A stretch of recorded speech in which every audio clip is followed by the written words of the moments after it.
आज की कहानी एक ऐसे बंदे की कहानी है जिसकी हत्या का राज 35 साल तक राज ही रहा। एक ऐसी शख्सियत जिसकी मौत एक पहेली बनकर रह गई, जिसकी हत्या दिन दहाड़े हजारों लोगों के सामने हुई, लेकिन किसी ने भी पुलिस में जाकर ये नहीं कहा कि हमने इसको मरते हुए देखा है। यहाँ तक कि उस इंसान के खुद के परिवार वालों ने तक पुलिस में कोई रिपोर्ट दर्ज नहीं कराई। कौन थी ये शख्सियत? किसने इसकी हत्या बेरहमी से कर दी? आज आपको इस वीडियो में सारी सच्चाई बताएंगे। किसने करवाई थी हत्या और क्यों भरी भीड़ के सामने इसको मार दिया गया। आज इस वीडियो के माध्यम से सभी सवालों से पर्दा उठाएंगे।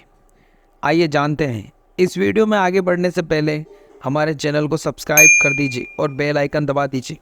तो आगे बढ़ते हैं कहानी की ओर, जिसका नाम हमने इल्विश ऑफ पंजाब रखा है। कहानी है पंजाब के लुधियाना में दुगरी गांव की, जिसमें एक पिछड़ी जाति का किसान रहता था जिसका नाम था करतार कौर। 21 जुलाई 1960 को करतार कौर के घर एक बच्चे का जन्म होता है जिसका नाम उसकी माँ हरि सिंह संडीला धनीराम रखती है। धनीराम बस नाम का ही धनी था, क्योंकि घर की स्थिति ज़्यादा ठीक नहीं थी। इससे जैसे धनीराम बड़ा होता गया, उसके सपने भी बड़े होते गए। धनीराम इलेक्ट्रिशियन बनना चाहता था, लेकिन घर के हालात उससे छुपे नहीं थे। घर में आर्थिक तंगी के कारण धनीराम पढ़ाई के साथ साथ कपड़े की मिल में काम करने लग जाता है।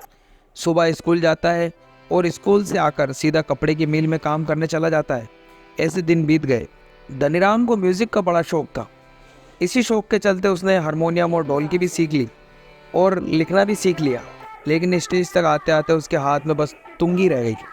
जब धनीराम कपड़े की मिल में काम करने जाता था तो वहाँ के लोग उससे तुंगी बजाने के लिए बोलते थे और कहते थे कि तुम्हारे बदले का काम हम कर लेंगे, तू हमारे लिए कोई अच्छा सा गाना गा दो। धनीराम अब उनको तुंगी बजाकर सुनाता था। ऐसा कई दिनों तक चलता रहा। फिर एक दिन धनीराम अपने दोस्त के साथ साइकिल पर बैठकर वहीं के एक प्रख्यात सिंगर सुरिंदर सिन्हा से मुलाकात के लिए निकल पड़ता है। सुरिंदर सिन्हा धनीराम से मिलकर बेहद खुश होते हैं और उसको अपने बैंड, उस समय अखाड़ा बोलते थे, उसमें शामिल कर लेते हैं। सुरिंदर सिन्हा अब धनीराम से गाने लिखवाता और स्वयं गाता। ऐसा थोड़े दिन तक चलता रहा। दोनों की जोड़ी बहुत अच्छी चल रही थी। अब यहाँ पर धनीराम ने कपड़े की मिल में जाना भी बंद कर दिया था, लेकिन धनीराम के परिवार वाले कुछ ज़्यादा खुश नहीं थे, क्योंकि घर के हालात ठीक नहीं थे। धनीराम को पैसे की ज़रूरत थी, पर इतना पैसा मिल नहीं रहा था। इसी बीच सुरिंदर सिन्हा का एक जगह प्रोग्राम था। धीरे धीरे लोगों की भीड़ बढ़ती जा रही थी। लोगों का हुजूम बहुत हो गया था, मगर सुरिंदर सिन्हा का कहीं अता पता नहीं था। लोग अब बेकाबू हो रहे थे। तभी वहाँ किसी ने धनीराम से कहा कि तुम गा दो। धनीराम भी इसी समय का इंतजार कर रहा था। वह सेट पर जा पहुंचा और एक व्यक्ति ने उससे कहा, जो वहाँ का ऑर्गेनाइजर था, तुम्हारा नाम क्या है? तो धनीराम ने कहा, जी धनीराम। तो उसने कहा, यह कैसा नाम है, कोई और नाम नहीं है? तब उसने कहा, जी अमर सिंह। तब उस व्यक्ति ने कहा, ये कोई पहचान बताओ, कोई सरनेम बताओ। तो धनीराम ने कहा, जी अमर सिंह सांडीला। तब उस व्यक्ति ने माइक में जाकर जो नाम लिया, बस फिर उसके बाद ज़िंदगी बदल गई। तब उस व्यक्ति ने कहा, भाइयों और बहनों, अब आपके सामने एक ऐसा गायक आ रहा है जिसको आपने न कभी सुना है न कभी देखा है। तालियों के साथ स्वागत कीजिए अमर सिंह चमकीला। अब आपको पूरी कहानी समझ आ गई होगी कि हम किस बंदे की बात कर रहे हैं। पंजाब से लेकर पूरे देश में जिसका बोलबाला था, जिसके गाने देश में तो क्या विदेशों में भी फेमस थे, जो अपने समय का सुपरस्टार था। ऐसा कहा जाता है कि इनके गानों ने श्रीदेवी को भी नाचने पर मजबूर कर दिया था। ऐसे थे अमर सिंह चमकीला। कहानी अब शुरू होती है अमर सिंह चमकीला की। यहाँ से जब चमकीला ने माइक हाथ में लिया तो उसके बाद दे दनादन हिट पर हिट गाने दिए। फिर उन्होंने देश विदेश में शो किए, जिसको उस समय अखाड़ा बोला जाता था। सुरिंदर सिन्हा के साथ 2 साल तक काम करने के बाद उन्होंने खुद का बैंड बना लिया। उनको एक फीमेल सिंगर की तलाश थी जो उनके साथ उनके जैसे गाने गा सके। उनकी तलाश खत्म हुई अमरजीत कौर पर। अमरजीत कौर और इनकी जोड़ी को लोगों ने खूब प्यार दिया। एक बार चमकीला ने गाना क्या शुरू किया, उन्होंने पंजाबी गायकी में सभी को पछाड़ के रख दिया। लेकिन आखिर ऐसा क्या था इस जवान लड़के में, जिसने सुरिंदर सिन्हा, कुलदीप मानक और गुरदास मान जैसे स्थापित सिंगर्स को बैकफुट पर लाकर खड़ा कर दिया था। दरअसल लिरिक्स के साथ साथ चमकीला की स्टेज प्रेजेंस भी काफ़ी अलग थी। उनके लिरिक्स में उस दौर के पंजाब की सच्चाई थी। सूबे में बढ़ता हुआ नशा हो या घर में औरतों से मार पिटाई, चमकीला हर बात बेबाकी से अपने गानों के जरिए जाहिर कर दिया करता था। गाते गाते बीच में कमेंट्री करने लगते, कभी एक्स्ट्रा मैरिटल अफेयर्स की बात हो या फिर गाली गलौज, हर बात जो की थी वो लोगों के सामने रख देते। एक लाइन में कहे तो वो पंजाबियों को आईना दिखाता था, उनके समाज का, उनकी लाइफस्टाइल का, उनमें जाति के रुआब का। गानों के लिरिक्स में तेरी माँ दी तेरी बहन दी भी आ जाता था, पर साथ ही कटाक्ष करते हुए वह कहता था कि बुरा मत मानना, घर में भी तो यह सब बोलते ही हो ना। ये सब कहना तब ज़्यादा महत्व रखता जब आप लाइव शो कर रहे हो, और चमकीला के अधिकतर प्रोग्राम लाइव ही होते थे।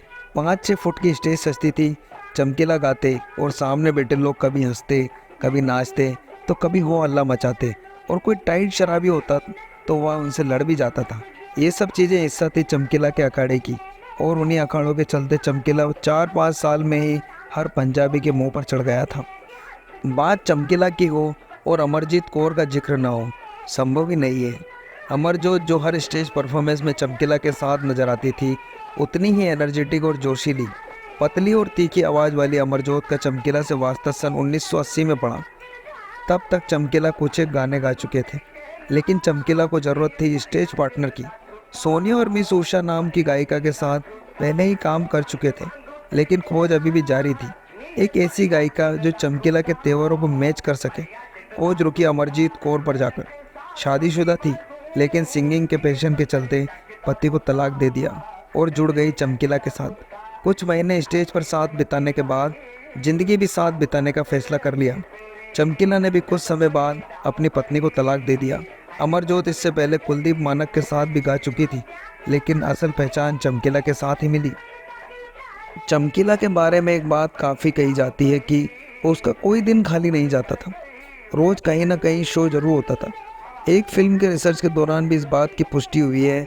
रिसर्च के मुताबिक चमकीला ने 365 दिनों में लगभग 366 शो परफॉर्म किए, और इस दौरान चमकीला की आवाज़ पंजाब और देश से बाहर निकलकर विदेशों तक जा पहुंची।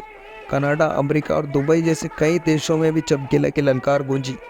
ये एक ऐसा गायक था जो गाते गाते कुछ भी कहने लगता था, ऐसे जैसे कोई अपने दोस्त से बात कर रहा हो, बिना किसी झिझक के।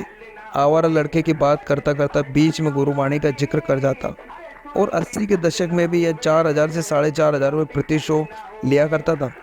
1980 तक चमकीला बहुत फेमस हो चुके थे। ये पंजाब में आतंकवाद का दौर भी था, तनाव का माहौल था। ऑपरेशन ब्लू स्टार के बाद हर तरफ मायूसी पसरी हुई थी। आतंकवादियों और पुलिस के बीच इनकाउंटर जारी थे। उन दिनों लोग घर से बाहर नहीं निकलते थे। अखबारों में रोज़ किसी न किसी की मौत की खबर थी। ऐसे समय में चमकीला के अखाड़े में 200 से 300 लोगों का इकट्ठा होना एक बहुत बड़ी कामयाबी थी, और इसी से ये भी अंदाज़ा लगाया जा सकता है कि चमकीला लोगों के बीच कितने फेवरेट थे। एक और चीज़ थी जो चमकीला को और सिंगर से अलग बनाती थी। जाटों के गढ़ पंजाब में एक दलित फैमिली से आते थे चमकीला।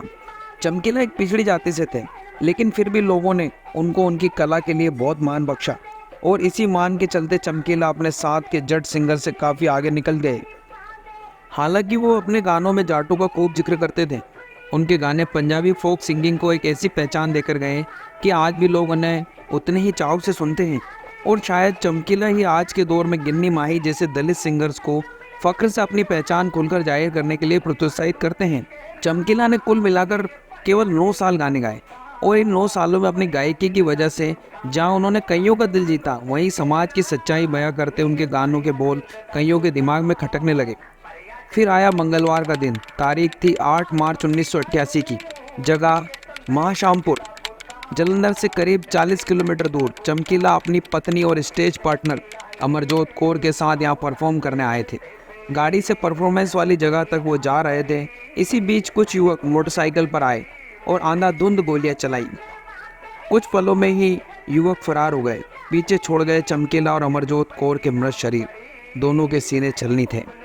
चमकीला के कातिल ना तो कभी पकड़े गए और ना ही उनकी कोई खबर लगी। कई अंदेशे लगाए गए, जैसे कि खालिस्तानी आतंकियों ने उनके गानों के बोलों की वजह से उन्हें मार दिया होगा, या फिर उनके साथ के प्रतियोगियों ने उन्हें मरवा दिया होगा। एक और एंगल उनकी मौत को दिया गया है, वह यह है कि अमरजोत कौर जो थी वह जाट थी और चमकीला दलित, इस वजह से भी उन्हें मार दिया गया होगा। करियर के टॉप पर चमकीला और अमरजोत चले गए, पीछे छोड़ गए ऐसे 200 गीतों के बोल जिन्हें गाया जाना बाकी रह गए। आपको हमारा यह वीडियो कैसा लगा हमें कमेंट बॉक्स में ज़रूर बताएं, और अगर आप कोई और स्टोरी कवर करवाना चाहते हैं जिसके बारे में ज़्यादा जानकारी चाहते हैं तो हमें कमेंट बॉक्स में ज़रूर बताएं, हम उसको भी कवर करने की कोशिश करेंगे। धन्यवाद।